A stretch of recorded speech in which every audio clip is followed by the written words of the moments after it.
Antes de empezar, ponte los auriculares, asegúrate de estar a solas y apaga la luz. Hay historias que solo pueden contarse en la oscuridad. Empezamos. Cuando la noche se tragó a todos, menos a uno, el silencio cobró voz y los corazones se helaron. El pueblo de Briarwood dormía bajo una luna pálida cuando a las 2:17 de la mañana 16 alumnos de tercero salieron de sus casas sin motivo y desaparecieron. Solo Elena, la profesora, encontró durante el recreo matinal a Rubén, el único que parecía despertar sin faltar. Su ausencia encendió el fuego del miedo en toda la comunidad. Elena, aturdida por la presión, recibió una licencia por el bien de todos. Culpada, se refugió en el alcohol y se aferró a recuerdos que ardían más que la vergüenza. Soñaba con los niños y con una figura extraña, una anciana de mirada vacía, maquillaje grueso y un rictus de engaño pintado en el rostro. Desde su casa en las afueras, Miguel, padre de uno de los pequeños, buscaba consuelo en la venganza. Entre insomnios y migajas de esperanza, empezó a seguir huellas, grabaciones de cámaras vecinales que mostraban a los niños convergiendo en una calle desierta, como si los arrastrara un imán invisible. Por su lado, Sofía, policía local, se debatía entre su deber y su culpa. Una noche había arrestado a un vagabundo por intento de robo, un arresto demasiado agresivo, cometido en público. Lo liberó cuando las cámaras grabaron su fuerza. Ahora el hombre había desaparecido, y las preguntas lo perseguían más que la sospecha. Las pesadillas de Elena se fundían con las de Miguel. Ambos veían a la figura de la anciana y a los niños marchar en silencio. Sofía, revisando los archivos, encontró algo inquietante. Esa figura había sido vista por el vagabundo poco antes de la desaparición. La línea entre la realidad y lo intangible comenzaba a desdibujarse. Elena fue a casa de Rubén con el pretexto de asegurar su bienestar. Allí descubrió ventanas con periódicos pegados, un ambiente ahogado de cuarzo y alarmas que murmuraban temor. Mientras dormía en su auto, soñó que alguien entraba y le arrancaba un mechón de cabello. Al despertar, encontró ese mechón entre sus dedos. ¿Sueño o aviso? Los sueños, los rastros, los recuerdos rotos se mezclaban como piezas de un rompecabezas sin solución aparente. Lo cotidiano comenzó a resquebrajarse y la sensación de ser observada crecía con cada sombra. La señora que vivía en el cobertizo detrás de la iglesia llevaba meses sin pagar la luz, pero su casa siempre estaba iluminada con una tenue luz naranja, como de vela, aunque nadie la había visto comprar cerillas. Sofía fue la primera en mencionarla. Una mujer anciana, menuda, siempre con un abrigo rojo, aunque hiciera calor. Dijo que el vagabundo le tenía miedo, que le hablaba como si la conociera de antes, como si le debiera algo. Cuando Sofía buscó en los archivos municipales, no encontró a ninguna señora censada en esa dirección. La puerta de la casa estaba cerrada con cadenas por dentro. Miguel empezó a recibir cartas, escritas con letra temblorosa, sin remitente. Solo frases como «Lo hicimos por ellos, el silencio es protección», y una que le heló la sangre: «Tu hijo no gritó». Las cartas no olían a papel, olían a moho, a tierra mojada, como si hubieran sido escritas bajo tierra. Rubén, el único niño que no desapareció, empezó a cambiar. Hablaba menos, tenía pesadillas. Le decía a su madre que los otros niños estaban en el hueco.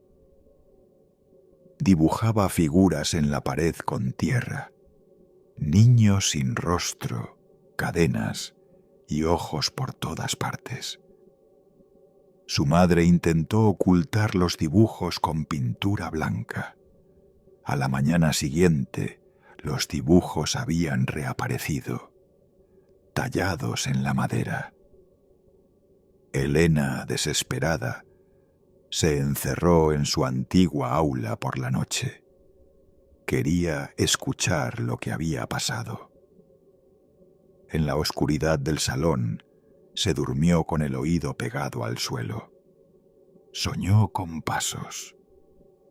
Y al despertar, los muebles estaban todos alineados en círculo, como esperando algo en el centro. Cuando Sofía regresó a la iglesia, encontró el cobertizo abierto. Adentro no había muebles. Solo un agujero circular en el suelo, con escalones tallados en piedra que descendían en espiral. En las paredes, símbolos que no reconocía, salvo uno. Lo había visto antes, en el cuaderno de Rubén. Bajó 2 peldaños, la linterna temblaba. Algo olía a pelo quemado y a ceniza húmeda. Un susurro recorrió las paredes.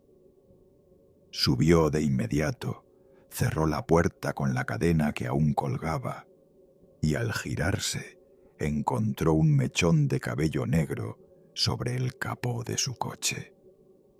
El mismo que Elena había soñado. Los tres, sin hablar entre ellos, comenzaron a tener los mismos sueños, las mismas frases, la misma figura en el centro del hueco. El pueblo seguía viviendo su vida de manera normal, pero ya nadie hablaba de los niños, ni los mencionaban, como si no hubieran existido. Miguel, en su búsqueda obsesiva, notó algo extraño. Las grabaciones de seguridad donde aparecían los niños habían desaparecido de sus archivos digitales. Pero los reflejos en las ventanas de esas grabaciones, los reflejos aún mostraban a los niños caminando. Alguien los había editado, sí, pero no del todo, como si no supieran que los reflejos también graban. Elena decidió ir a buscar a la anciana.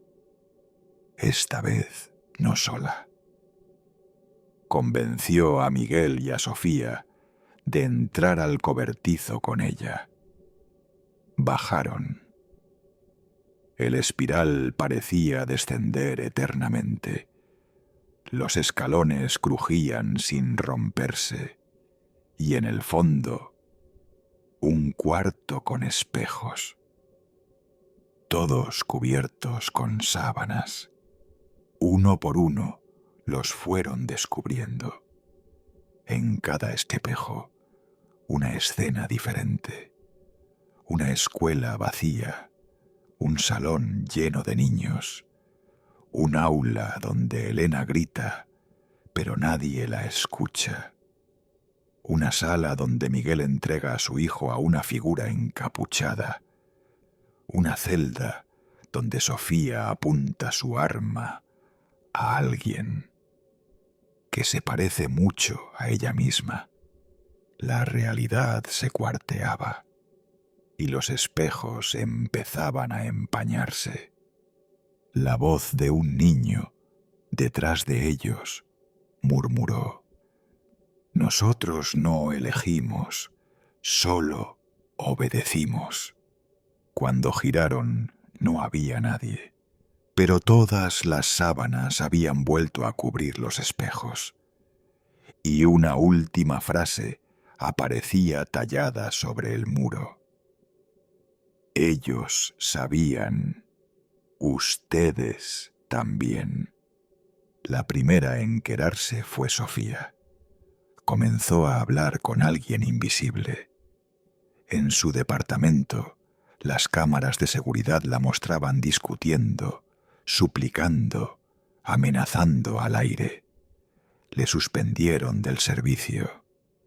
El informe decía: crisis nerviosa severa. Pero Miguel lo sabía. No estaba loca, solo había visto demasiado. Elena dejó de hablar durante 3 días. Pasaba las horas encerrada en la antigua biblioteca escolar, revisando archivos antiguos, periódicos olvidados, fotos en blanco y negro. Descubrió una nota de 1972, escondida entre libros de psicología infantil. Se repite el patrón. No debemos nombrarlos. Ellos escuchan a través del papel. Miguel, cada noche, veía una figura parada junto al columpio oxidado del parque. No hacía nada, solo lo miraba, siempre a la misma hora. Hora 3:13. Intentó grabarlo. Las grabaciones fallaban. En su lugar, solo una estática densa, ruidosa, como un lamento distorsionado. Rubén dejó de hablar. En su lugar escribía frases sin sentido que luego desaparecían del papel. Una vez, Miguel logró fotografiar una antes de que se borrara. Decía: «El espejo no guarda reflejos, sino decisiones». Elena, obsesionada con la anciana del abrigo rojo, encontró por fin una pista. Una carta firmada por Directora L. del antiguo internado de Briarwood, cerrado hace más de 30 años tras un incendio del que no se habló en las noticias. En las ruinas del internado encontró una habitación intacta, una oficina, una muñeca sin ojos sentada frente a un escritorio, un diario con tapas de cuero y una hoja marcada. Iniciamos el pacto. Un niño cada ciclo, uno para callar al resto. Mientras tanto, Sofía desapareció. La encontraron 2 días después en ese propio maletero, desnuda, con símbolos tallados en la espalda. Seguía viva y reía como si algo dentro de ella se burlara del mundo. Miguel fue a verla al hospital. Ella lo miró con ojos vacíos y le susurró: «Ya viene, él quiere el espejo». Esa noche, Rubén se escapó. La madre lo encontró al amanecer, dormido frente al cobertizo. Su piel estaba cubierta de tierra húmeda, con marcas que no eran rasguños, sino palabras. Miguel leyó solo una, antes de que se borrara frente a sus ojos: «Devuélveme».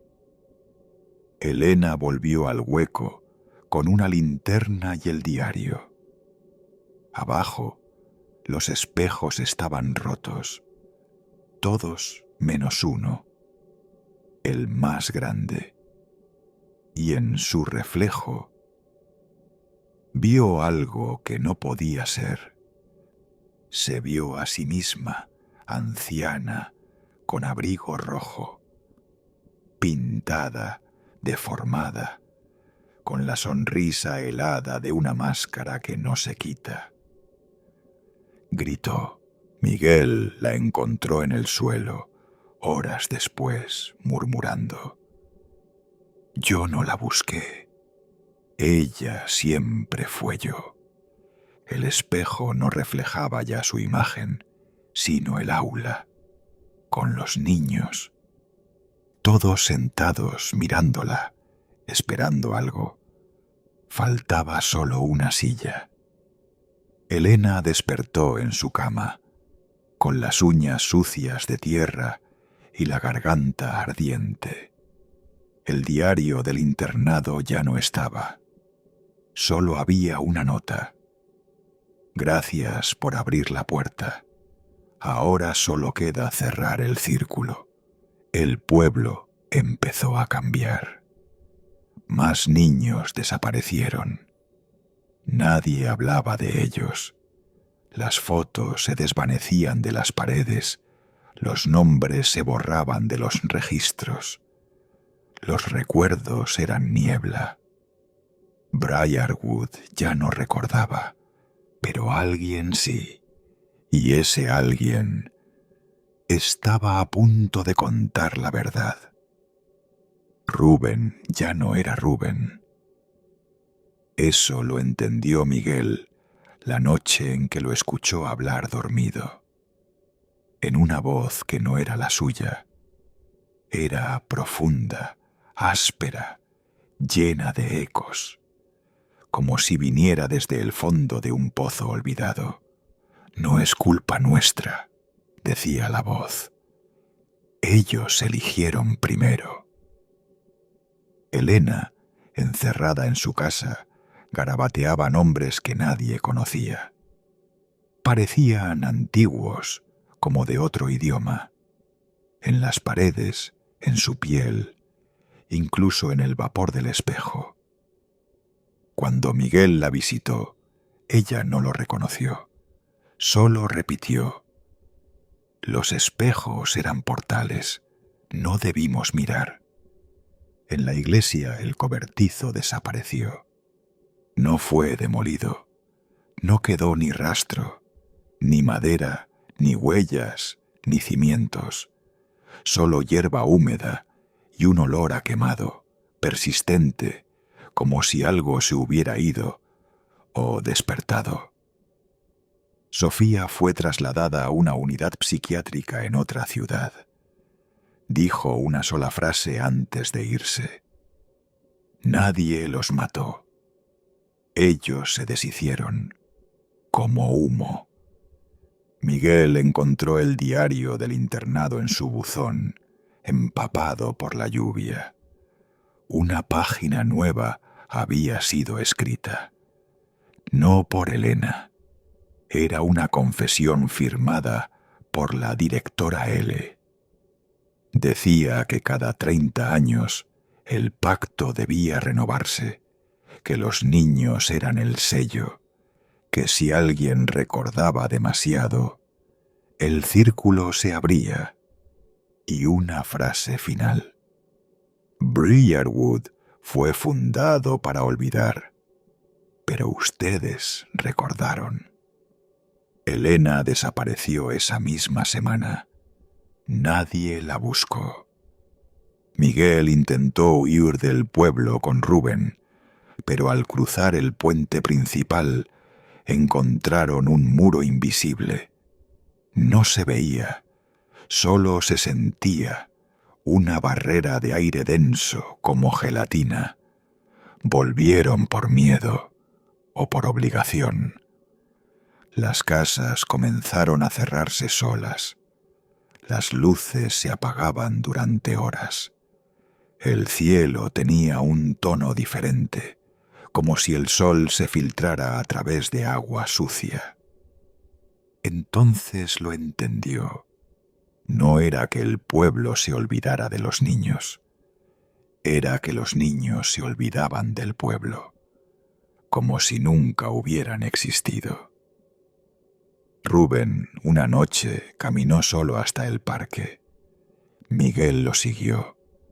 Lo vio sentarse en el columpio, junto a la figura. Ya no temía. La figura tenía un abrigo rojo, pero no era la anciana, era Elena. Sonreía. «No me busques más», le dijo a Miguel. «El ciclo está completo». Y desapareció. Al volver a casa, Miguel encontró fotos nuevas en su salón. Imágenes de niños que no eran su hijo, en situaciones que nunca vivió, con una mujer que no era su esposa, su reflejo en el espejo. Ya no lo reconocía. Y Rubén ya no lo llamaba papá. En el diario, la última frase apareció esa madrugada. Si miras al espejo por demasiado tiempo, alguien tiene que mirar desde el otro lado. El pueblo de Briarwood sigue allí, pero ya nadie recuerda su nombre. Solo queda el hueco, y en el hueco, el eco de quienes no debieron ver. Si te ha gustado, deja tu like, suscríbete y activa las notificaciones para no perderte los próximos relatos. Aquí, cada historia está pensada para escucharse en silencio y preferiblemente a oscuras.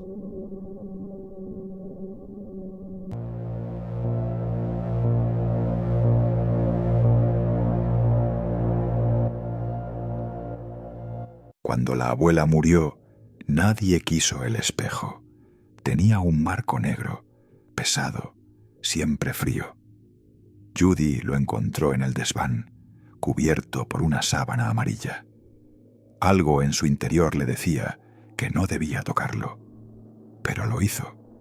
Al limpiar el vidrio, su reflejo tardó en aparecer. Luego, algo más, una sombra alta, delgada, con brazos como cuerdas. Se giró. Nada. Esa noche soñó con su madre, hablándole desde un cuarto oscuro. Le pidió que cubriera el espejo, que no lo dejara respirar. Al despertar tenía tierra en las manos, y en el pasillo, huellas húmedas, descalzas, que venían del desván. Tony no le creyó. Dijo que era el estrés. Pero a las 3:07 de la madrugada, la radio se encendió sola. Siempre la misma canción de cuna. La voz distorsionada como salida de un pozo.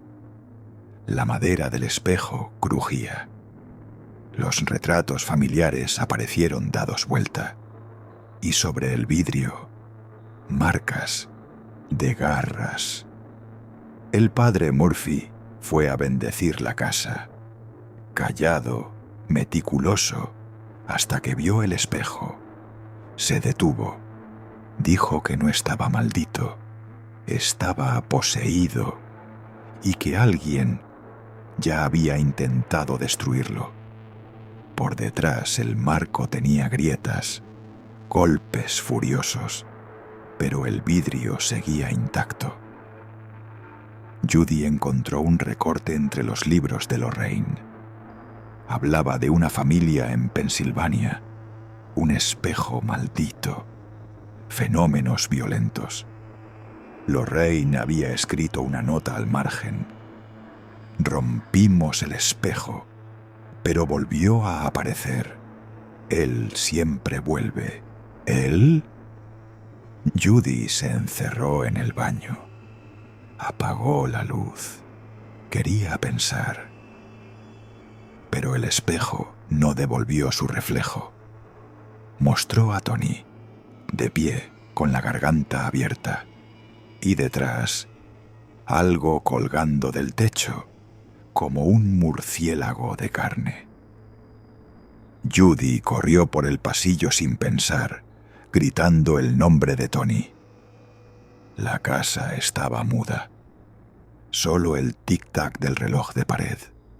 Y ese olor, a hierro y tierra mojada, el sótano antiguo, a algo que nunca debió ser desenterrado. Encontró a Tony dormido, intacto, con la televisión encendida y una botella de vino a medio acabar. Cuando lo sacudió, él murmuró algo que le heló la sangre. «Soñé con tu madre. Decía que no la dejara entrar». Judy no respondió. Lo abrazó, pero sus ojos seguían fijos en la escalera que llevaba al desván. Durante los días siguientes, evitó los espejos. Tapó el del baño, el del armario, incluso el del coche. El único que no podía cubrir era el del desván, porque cada vez que lo intentaba, el vidrio se empañaba, como si respirara. Lorraine solía decir que ciertos objetos no solo eran receptáculos, eran ecos de lugares que no pertenecen a este mundo. Y ese espejo, lo entendía ahora, no solo mostraba, absorbía.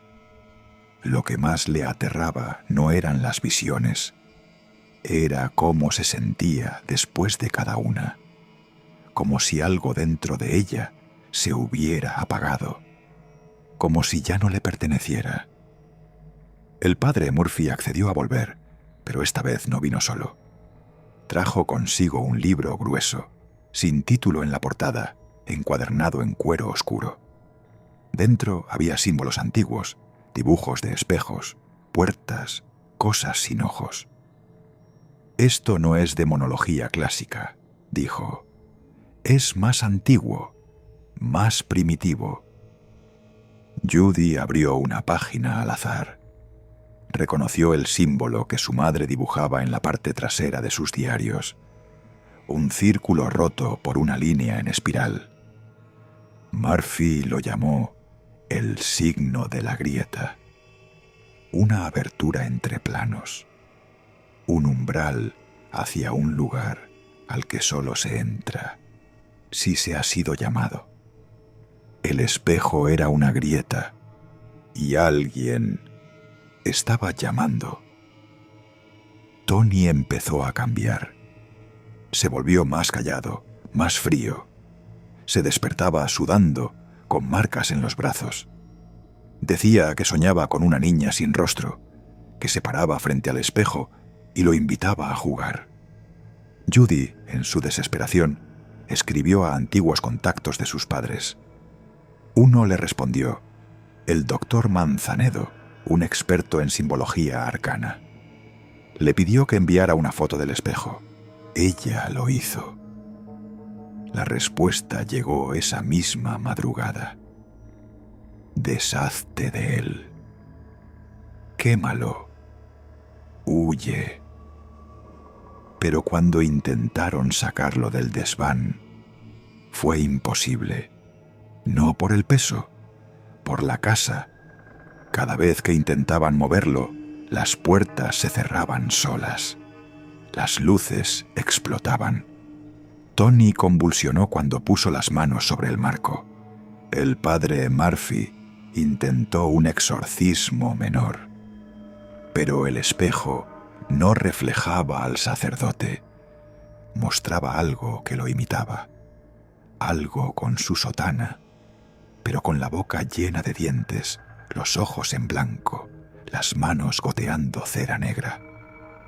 Murphy gritó. Retrocedió tambaleando. Dijo que ya no podía ayudar, que si no la protegía su madre, nadie más podría hacerlo. Judy volvió a soñar. Esta vez no era Lorraine, era el rostro de su padre, Ed Warren, pero no el Ed que ella recordaba. Este tenía la mirada perdida, la piel gris. Repetía solo una frase, una y otra vez. Tu madre selló el espejo con su vida y tú lo has abierto. Cuando despertó, escuchó pasos en el desván, pero Tony dormía a su lado. Y los pasos eran de alguien descalzo. Judy subió al desván con una linterna y un cuchillo de cocina. No sabía qué pensaba hacer, solo que tenía que enfrentarlo. El aire era más espeso ahí arriba, como si respirara otro tiempo. El espejo la esperaba. No mostraba su reflejo, no esta vez.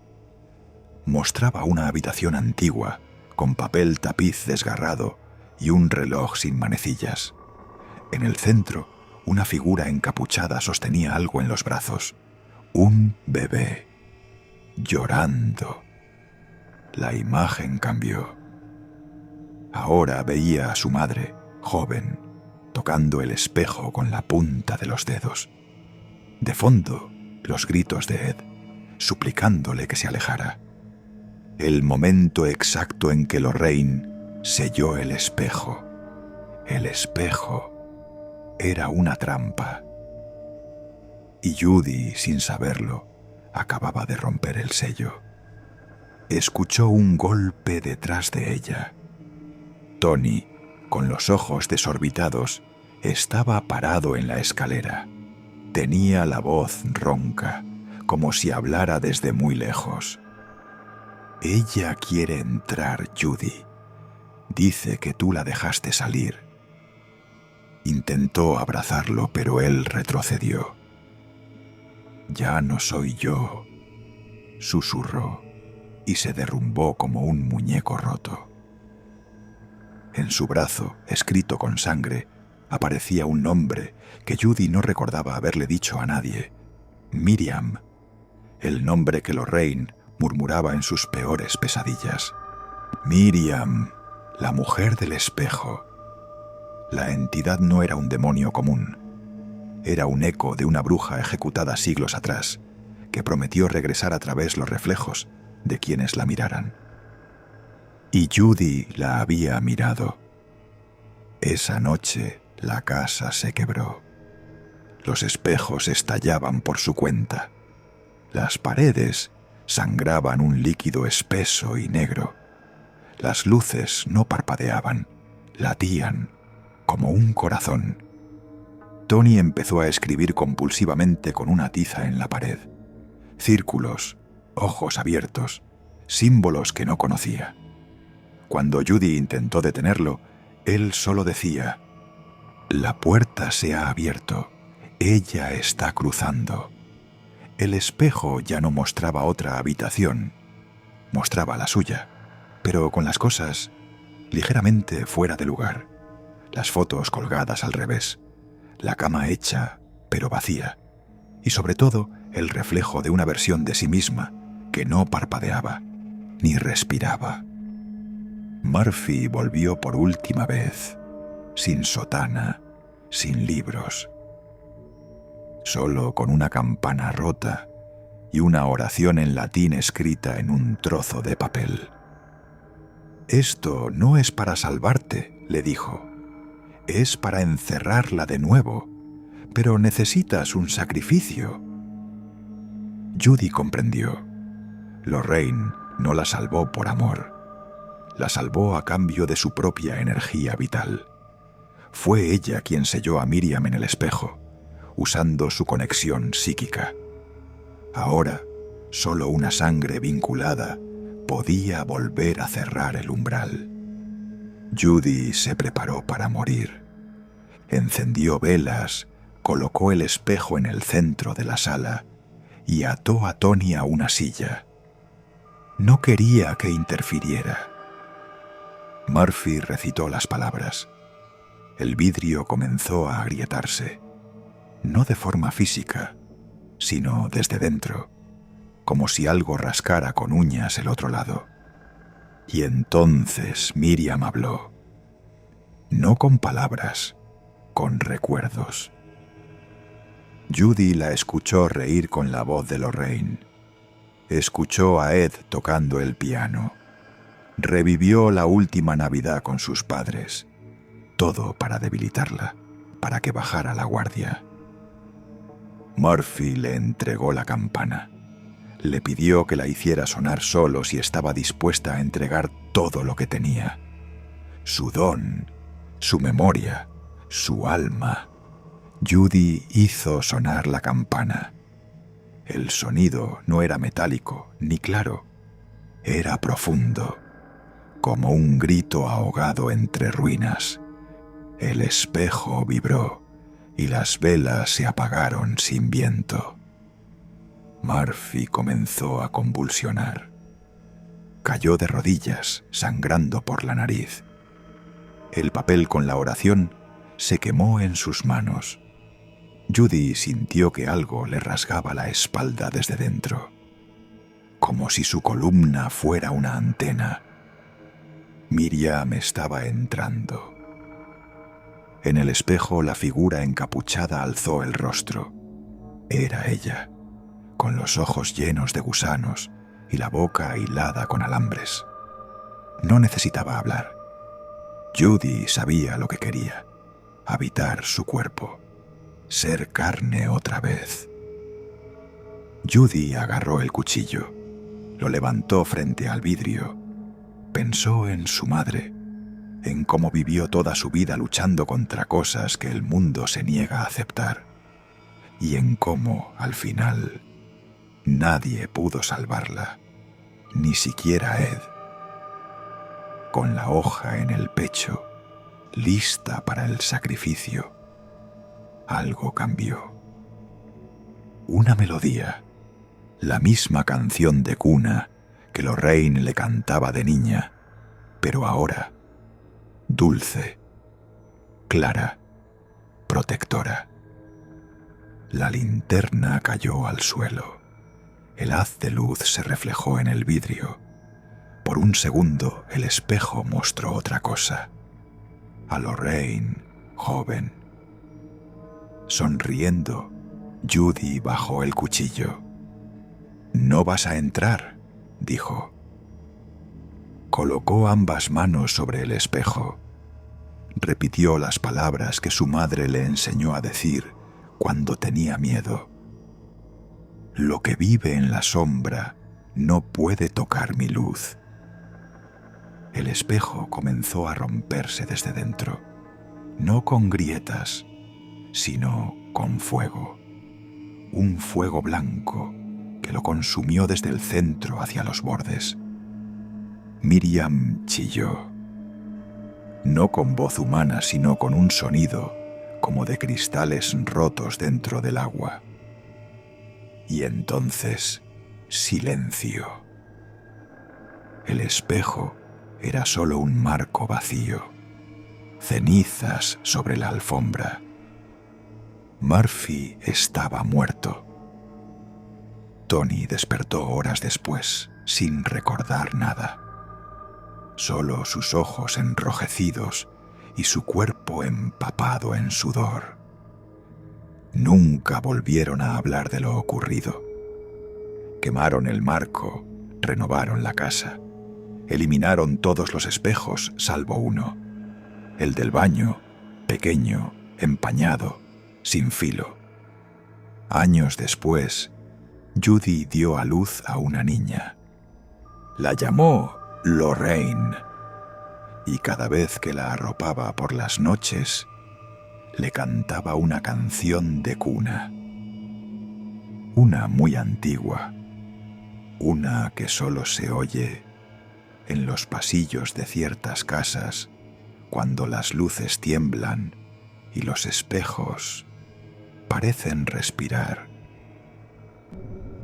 Si te ha gustado, deja tu like, suscríbete y activa las notificaciones para no perderte los próximos relatos.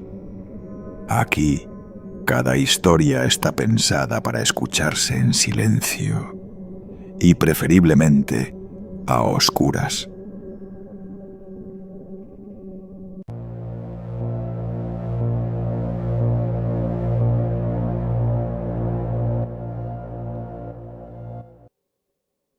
La escucharon primero los perros. Un aullido grave, como si algo invisible les hubiese desgarrado el alma. Después vino el silencio. Ese silencio espeso que cae cuando la noche parece contener el aliento. Era la tercera madrugada seguida en que ocurría. Siempre a la misma hora, entre las 3 y las 4. En el pequeño caserío de San Gregorio, nadie hablaba de ello con claridad, pero todos sabían que algo caminaba junto al río. Don Silvestre, el más viejo del lugar, decía haberla visto. «No la mires a los ojos», advertía, con los dedos temblorosos y la voz quebrada. «Si te habla, corres. Si llora, te escondes». El nuevo inquilino de la casa del puente no creía en esas cosas. Julián se había mudado allí hacía apenas una semana. Era maestro rural, enviado por el gobierno para revivir la escuelita abandonada. 40 años, divorciado, fumador silencioso. Había aceptado el puesto por el aislamiento, por el olvido, pero al segundo día ya había notado que el pueblo lo evitaba, no por desconfianza, sino por miedo. Como si su casa, esa casita de adobe pegada al arroyo, cargara con una sombra que nadie se atrevía a nombrar.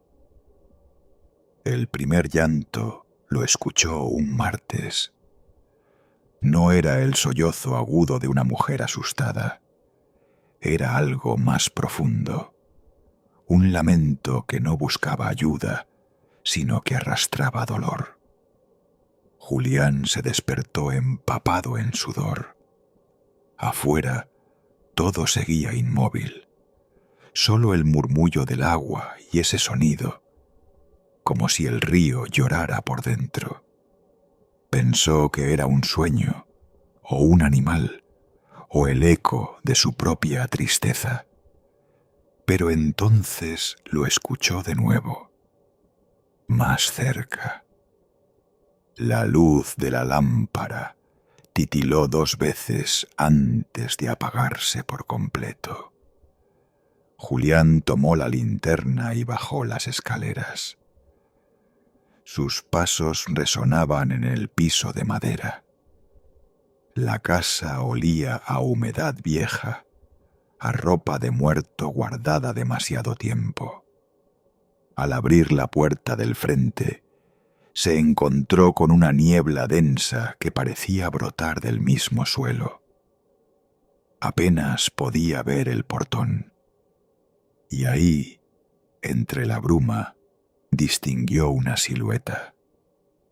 Una figura delgada, encorvada, con un velo que se mecía sin viento. El llanto era más fuerte ahora, un sonido que parecía salir desde su pecho abierto. «¿Está bien?», se atrevió a preguntar. La mujer no respondió, solo giró lentamente la cabeza.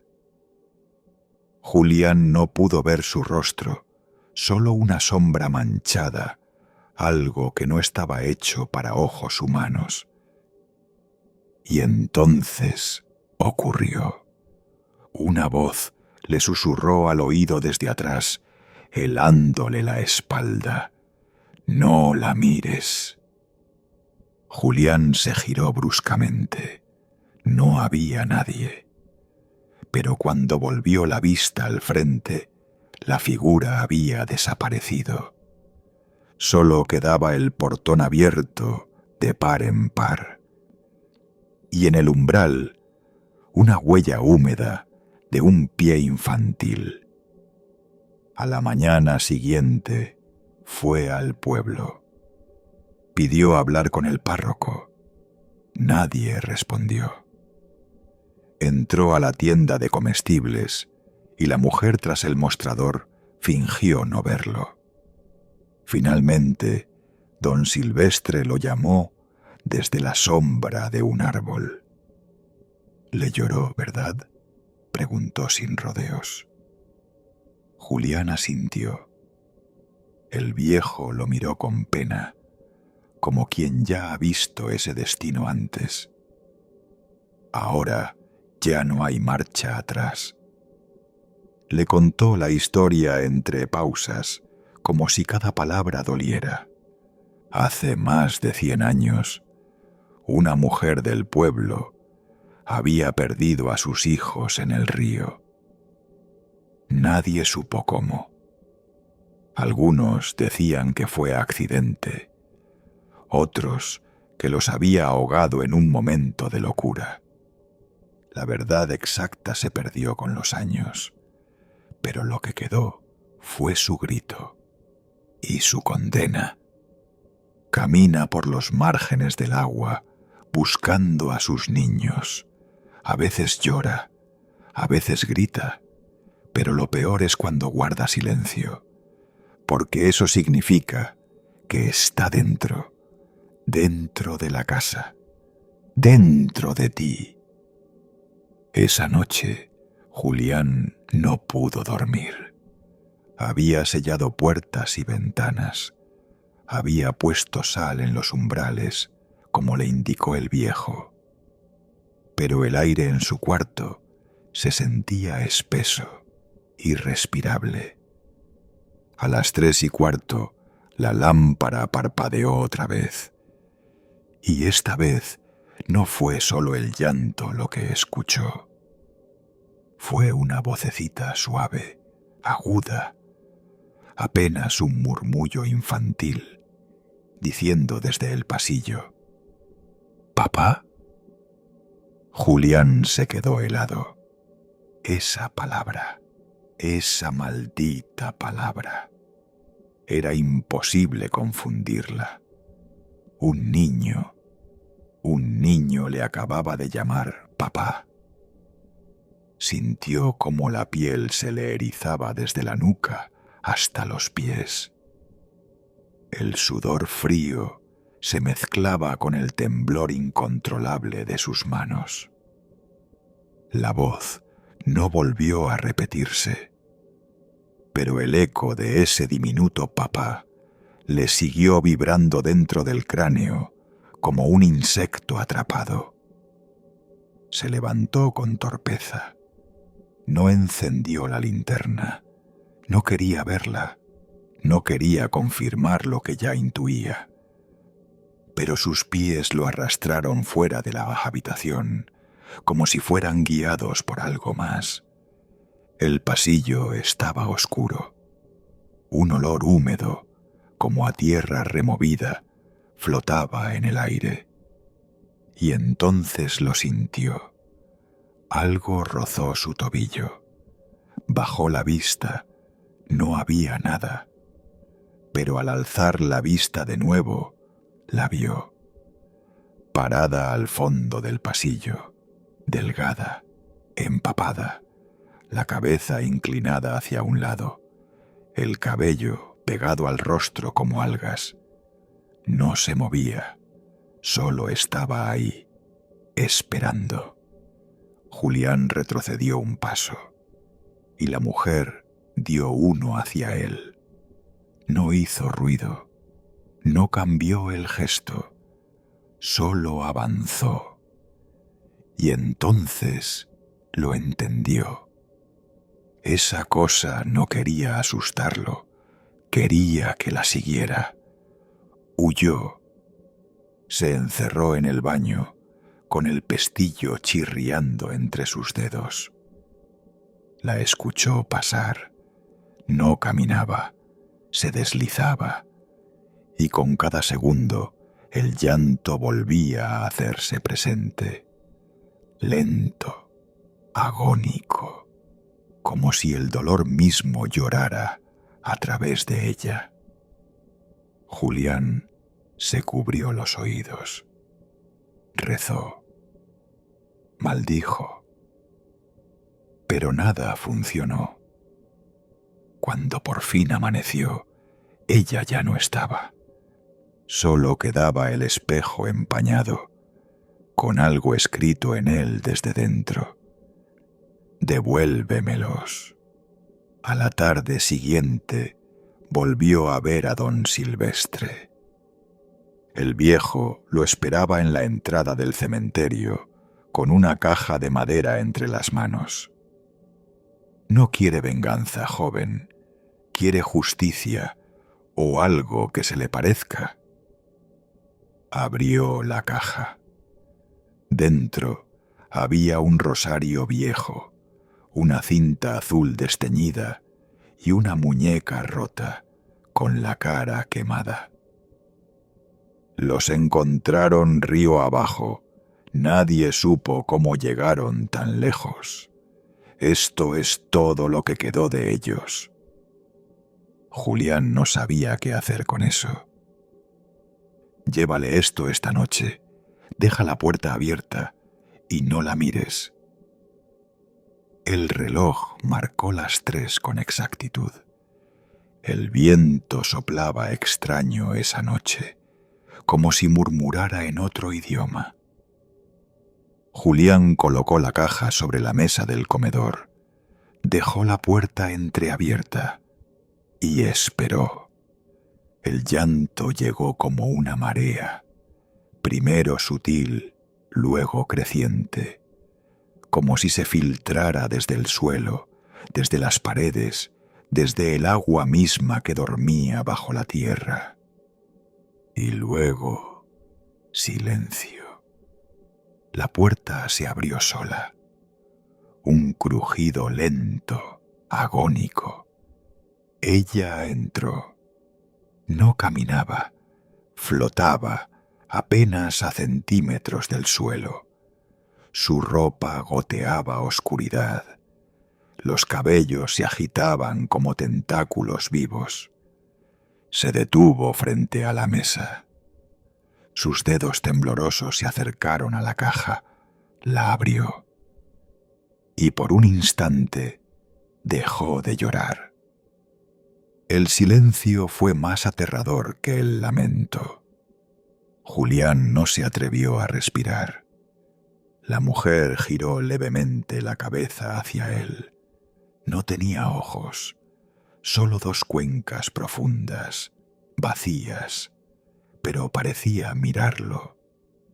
Luego habló con una voz que no era voz, sino viento. Uno falta, y desapareció.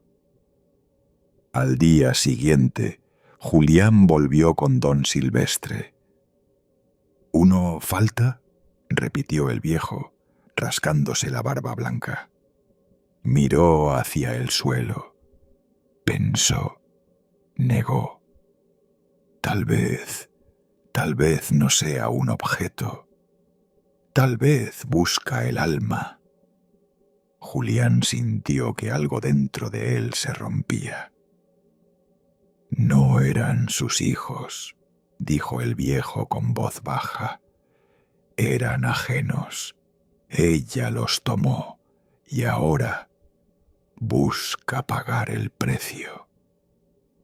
Esa noche la escuchó llorar dentro de sus paredes, y con cada lágrima sentía cómo la casa se volvía más fría, más hostil, como si cada ladrillo deseara expulsarlo.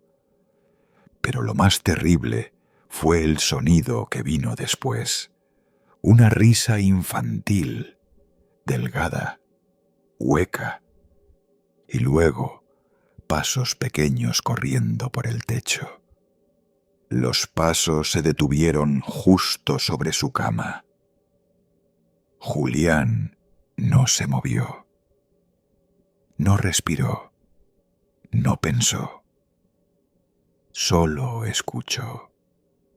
Era el sonido leve de unos pies descalzos sobre madera vieja, pero lo que lo rompía por dentro era la forma en que aquellos pasos se movían, no con la alegría de un niño, sino con desesperación, como buscando algo, como oliendo el miedo. El techo crujió. Algo cayó del cielo raso, un susurro, un leve chillido, y después el silencio. Al amanecer, Julián subió con una linterna al entretecho. Lo encontró cubierto de polvo y telarañas. Y allí, en una esquina, había una manta infantil hecha trizas. Al tocarla, sintió un escalofrío seco que le recorrió el brazo hasta el pecho. Debajo encontró un nombre bordado con hilo rojo: Emilio. No recordaba haber conocido a ningún Emilio, no en su vida, no en el pueblo. Pero al decir el nombre en voz alta, la casa pareció escucharlo. El reloj de la cocina se detuvo, las ventanas vibraron, y desde el interior del baño el espejo estalló sin razón. Volvió a la casa de don Silvestre. Esta vez no lo encontró. Fue una mujer la que lo atendió, con los ojos hundidos y la voz apagada. Don Silvestre murió anoche. Dicen que lo encontraron con la boca abierta, como gritando algo, pero nadie lo oyó. Julián sintió que el mundo se estrechaba. Estaba solo, y la Llorona lo sabía. Esa tarde buscó en la escuela archivos viejos. Quería saber si había existido un niño llamado Emilio, y lo encontró. Una carpeta amarillenta. Año 1983. Emilio Torres. 7 años. Fallecido. Lugar del accidente: Puente del Arroyo. Causa: desaparecido. Supuesto ahogamiento. Pero había algo raro. El archivo tenía una nota escrita a mano: caso cerrado por orden del padre. No continuar búsqueda. Julián sintió náuseas. El padre de Emilio era él. Era su nombre, su firma, su letra. Pero eso no tenía sentido. Él no tenía hijos. Nunca los había tenido. ¿O sí? Volvió a casa trastornado. Buscó entre sus cosas. No encontró nada. Hasta que abrió una caja que no recordaba haber traído. Dentro había una foto, borrosa, vieja, él más joven, y un niño abrazado a su pierna. Al reverso, una fecha: primera visita al río con Emilio. Sintió que se ahogaba, no por el recuerdo, sino por lo que estaba despertando en él. Una verdad sumergida durante años. Ese niño había sido suyo. Y él lo había olvidado. O había hecho que todos lo olvidaran. Un recuerdo negado con tanta fuerza que se había borrado de su mente, pero no del tiempo. La Llorona no lloraba por sus propios hijos. Lloraba por los de otros, por los que fueron arrebatados, por los que fueron abandonados. Y ahora venía por lo que quedaba de ellos, por los padres, por los culpables. Esa noche no lloró, no gritó, no pidió, solo se presentó, de pie en el umbral del dormitorio, y esta vez no estaba sola. A su lado, un niño de rostro gris, con los ojos blancos y los dedos fríos como piedra, lo miraba fijo. Y dijo con voz hueca: «Papá, ¿me recuerdas ahora?»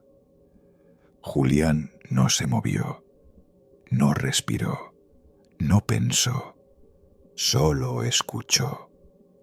Era el sonido leve de unos pies descalzos sobre madera vieja. Pero lo que lo rompía por dentro era la forma en que aquellos pasos se movían, no con la alegría de un niño, sino con desesperación, como buscando algo, como oliendo el miedo. El techo crujió, algo cayó del cielo raso, un susurro, un leve chillido, y después el silencio. Al amanecer, Julián subió con una linterna al entretecho. Lo encontró cubierto de polvo y telarañas, y allí, en una esquina, había una manta infantil hecha trizas. Al tocarla, sintió un escalofrío seco que le recorrió el brazo hasta el pecho. Debajo encontró un nombre bordado con hilo rojo: Emilio. No recordaba haber conocido a ningún Emilio. No en su vida, no en el pueblo. Pero al decir el nombre en voz alta, la casa pareció escucharlo. El reloj de la cocina se detuvo, las ventanas vibraron, y desde el interior del baño, el espejo estalló sin razón. Volvió a la casa de don Silvestre. Esta vez no lo encontró. Fue una mujer la que lo atendió, con los ojos hundidos y la voz apagada. Don Silvestre murió anoche. Dicen que lo encontraron con la boca abierta, como gritando algo, pero nadie lo oyó. Julián sintió que el mundo se estrechaba. Estaba solo y la Llorona lo sabía. Esa tarde buscó en la escuela archivos viejos. Quería saber si había existido un niño llamado Emilio, y lo encontró. Una carpeta amarillenta. Año 1983. Emilio Torres. 7 años. Fallecido. Lugar del accidente: Puente del Arroyo. Causa: desaparecido. Supuesto ahogamiento. Pero había algo raro. El archivo tenía una nota escrita a mano: caso cerrado por orden del padre. No continuar búsqueda. Julián sintió náuseas. El padre de Emilio era él. Era su nombre, su firma, su letra. Pero eso no tenía sentido. Él no tenía hijos. Nunca los había tenido. ¿O sí? Volvió a casa trastornado. Buscó entre sus cosas. No encontró nada, hasta que abrió una caja que no recordaba haber traído. Dentro había una foto, borrosa, vieja, él más joven, y un niño abrazado a su pierna. Al reverso, una fecha: primera visita al río con Emilio. Sintió que se ahogaba, no por el recuerdo, sino por lo que estaba despertando en él. Una verdad sumergida durante años. Ese niño había sido suyo, y él lo había olvidado. O había hecho que todos lo olvidaran. Un recuerdo negado con tanta fuerza que se había borrado de su mente, pero no del tiempo.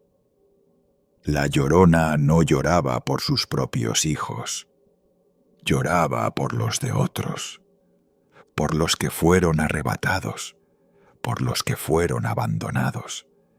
Y ahora venía por lo que quedaba de ellos, por los padres, por los culpables. Esa noche no lloró, no gritó, no pidió, solo se presentó. De pie en el umbral del dormitorio, y esta vez no estaba sola. A su lado, un niño de rostro gris, con los ojos blancos y los dedos fríos como piedra, lo miraba fijo. Y dijo con voz hueca: «Papá, ¿me recuerdas ahora?». Si te ha gustado, deja tu like, suscríbete y activa las notificaciones para no perderte los próximos relatos. Aquí, cada historia está pensada para escucharse en silencio y preferiblemente a oscuras.